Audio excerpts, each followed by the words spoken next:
ఏమైంది ఆ 36,000 అని చెప్పి చిన్నపిల్లలు ఉద్యోగం కోసం ఎదుగుతూ ఉన్న పిల్లలు అడుగుతూ ఉన్నారు. ఏమైంది మా 20,000 అని చెప్పి రైతన్నలు అడుగుతూ ఉన్నారు. వీళ్ళకి ఎవ్వరికీ కూడా చంద్రబాబు నాయుడు అనే వ్యక్తి, వాళ్ళ పార్టీకి సంబంధించిన క్యాడర్ సమాధానం చెప్పలేని పరిస్థితిలో వాళ్ళ పార్టీ, వాళ్ళ పెద్దలు అందరూ కూడా ఏం చేస్తూ ఉన్నారు? Diversion politics. ప్రతిరోజు ప్రతి నెల ఒక టాపిక్ తీసుకొస్తారు. ఏదో ఒక టాపిక్ తీసుకొచ్చి గోబల్స్ ప్రచారంలో భాగంగా ప్రతి ఒక్కడు దాన్ని అందుకుంటారు.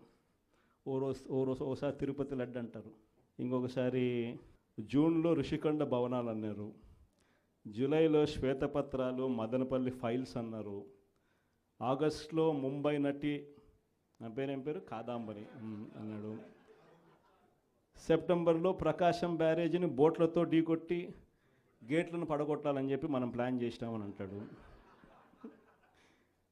అక్టోబర్లో సరే ఇంకా ఎట్టాగ మీరు అంతా చూశారు, నా కుటుంబాన్ని తీసుకొచ్చినాడు.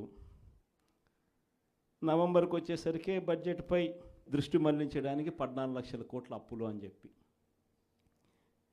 డిసెంబర్లోకి వచ్చేసరికి ఇప్పుడు కొత్తగా మీరు అంతా మనం చూస్తూ ఉన్నాం రేషన్ బియ్యం అంటానండి ఇప్పుడు కొత్తగా.